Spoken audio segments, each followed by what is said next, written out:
আসসালামু আলাইকুম। অনেকে আমার ফুডকার্টে ফুচকা খেতে এসে ফুচকার চেয়ে বেশি আপনারা টকের প্রশংসা করেন যে ভাই আপনার এই টকটা কিভাবে আপনারা বানান। তো আজকে হচ্ছে সেই টকটাই আপনাদেরকে দেখাবো যে আমরা আমাদের ফুচকার জন্য টকটা কিভাবে ইউজ করি বা টকটা কিভাবে আমরা বানাই। আপনারা চাইলে আপনারা বাসা বাড়িতেও বানাইতে পারেন। আপনাদের আশা করি ইনশাল্লাহ আপনাদেরও ভালো লাগবে আমাদের এই টকগুলো। আপনারা বাসায় ট্রাই করতে পারেন। প্রথমত আমি হচ্ছে 2 কেজি একদম সলিড পানি দিয়ে দিছি। এর ভিতরে আমি 150 গ্রামের মতন তেঁতুল দিয়ে দিয়েছি, একদম পিওর তেঁতুল। এবং তার সাথে হচ্ছে পরিমাণ মতন লবণ দিয়ে দিলাম। তারপরে এখানে হচ্ছে একটু টেস্টি সল্ট ইউজ করছি আমরা। তো তারপরে হচ্ছে আমরা এই জায়গাতে হচ্ছে আপনার কিছু বিট লবণ দিয়ে দিছি, স্বাদ পরিমাণ, একদম স্বাদের চেয়ে বেশি না। তারপর হচ্ছে এখানে হচ্ছে মশলা দিয়ে দিলাম। এই মশলাটা আসলে আপনারা যে কোনো বড় বড় মুদি দোকানে গেলে আপনারা পেয়ে যাবেন, যে আমরা এইখানে হালিমের মশলা বা আপনার চটপটি মশলা বললে আপনাদেরকে দিবে। তারপর অনেকে হচ্ছে আমাদের এই টকটার ভিতরে একটু ঝাল ঝাল ঝাল ফ্লেভার পায়।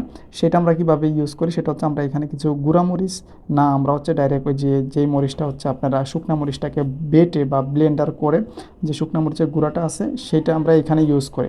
তারপরে এখানে হচ্ছে আমরা কিছু সুগার দিয়ে দিলাম পরিমাণ মতন, যাতে আমাদের এটা একটু মিষ্টি মিষ্টিও ফ্লেভার আসে। তারপরে এই যে পিওর তেঁতুলের সস পাওয়া যায়, এই সসটা আমরা পরিমাণ মতন হালকা একটু দিয়ে দিয়েছি, যাতে করে টকটা যেন একটু টকের মতনই লাগে। তারপরে এটাকে আমরা ভালোভাবে নেড়ে তারপরে এটাকে আমরা একসাথে করে নিছি। আর একটু টকটা আমিও টেস্ট করলাম, আলহামদুলিল্লাহ টকটা একদম চমৎকার হয়েছে। প্রতিদিনেরটা হচ্ছে আজকেরটা আরও বেশি মজা হয়েছে। আপনারা চাইলে এই টকটা বাসাতেও বানায় ট্রাই করতে পারেন। তো আলহামদুলিল্লাহ আমাদের কাস্টমার চলে আসছে। একটা চিকেন ফ্রাই এই জায়গায় দিয়ে দিলাম। তারপরে এই ভাই সবসময় বার্গার বার্গার বা একটা না একটা কিছু সে খায়। সে বলতেছে ভাই আমাকে প্রতিদিন ভিডিওতে নিয়ে আসেন, মানুষ তো বলবে আমি প্রতিদিন এখানে এসে ভিডিও করার জন্য। তারপর বসে বসে একটু খেলা দেখতেছিলাম।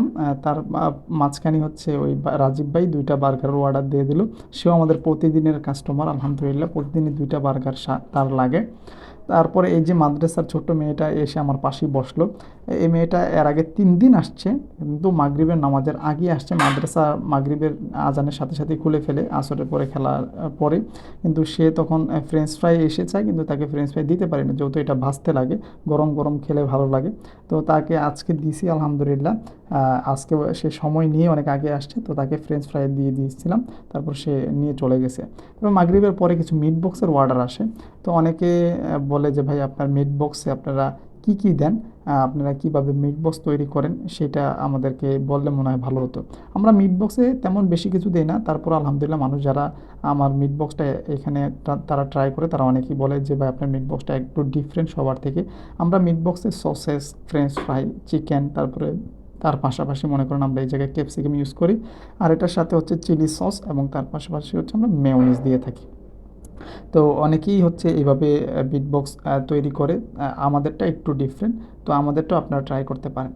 তারপর এই ভাই চলে আসে, ওনাকে হচ্ছে 3টা বার্গার দিয়ে দিই। সে 3টা বার্গার, সে বলতেছে ভাই আপনি তো ভিডিও করেন, আজকে করেন না? তো আমি বললাম যে ভাই করি, আমার এই পাশে দেখেন ক্যামেরাম্যান আছে, সে ভিডিও করতেছে। তো বলতেছে ভাই আমি আপনার ফলোয়ার, আমি কিন্তু সবসময় কিন্তু আপনাকে ফলো করি। তো আমি শুনে বিষয়টা আসলে খুব ভালো লাগছে। ভাইও খুব উৎসাহ দিছে, ভাই আপনি ধৈর্য হারাবেন না, ভিডিও করতে থাকেন, ইনশাল্লাহ আপনি ভালো কিছু করতে পারবেন।